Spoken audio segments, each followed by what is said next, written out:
TikToker Prince মামুনের বিরুদ্ধে ধর্ষণের সত্যতা মিলেছে। জনপ্রিয় টিকটকার আব্দুল্লাল মামুন ওরফে প্রিন্স মামুনের বিরুদ্ধে ধর্ষণের অভিযোগের সত্যতা পেয়েছে পুলিশ।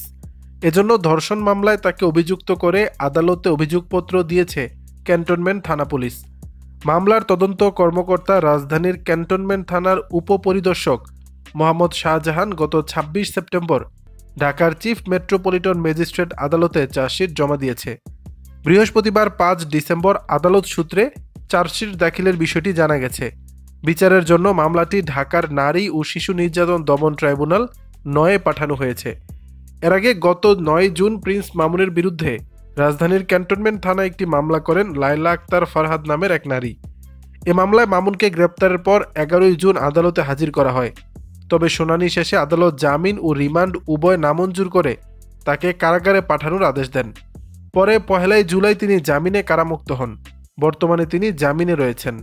মামলার অভিযোগে যা বলা হয়েছে, আসামি আব্দুল্লাল মামুন ওরফে প্রিন্স মামুনের সঙ্গে লায়লার ৩ বছর আগে ফেসবুকের মাধ্যমে পরিচয় হয়।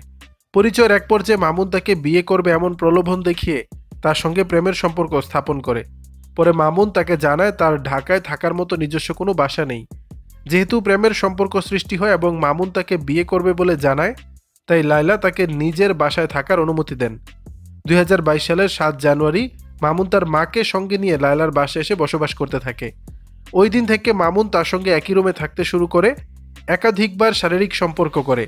মামুন তার বাসায় থাকাকালে তার বাবা মা সেখানে এসে অবস্থান করত। মামুনকে একাধিকবার বিয়ের বিষয়ে বললে সে বিভিন্ন অজুহাতে সময়ক্ষেপণ করতে থাকে। সর্বশেষ চলতি বছরের ১৪ মার্চ মামুন আবার তাকে ধর্ষণ করে। পরবর্তী সময়ে তাকে বিয়ের বিষয়ে বললে সে ক্ষিপ্ত হয়ে ওঠে।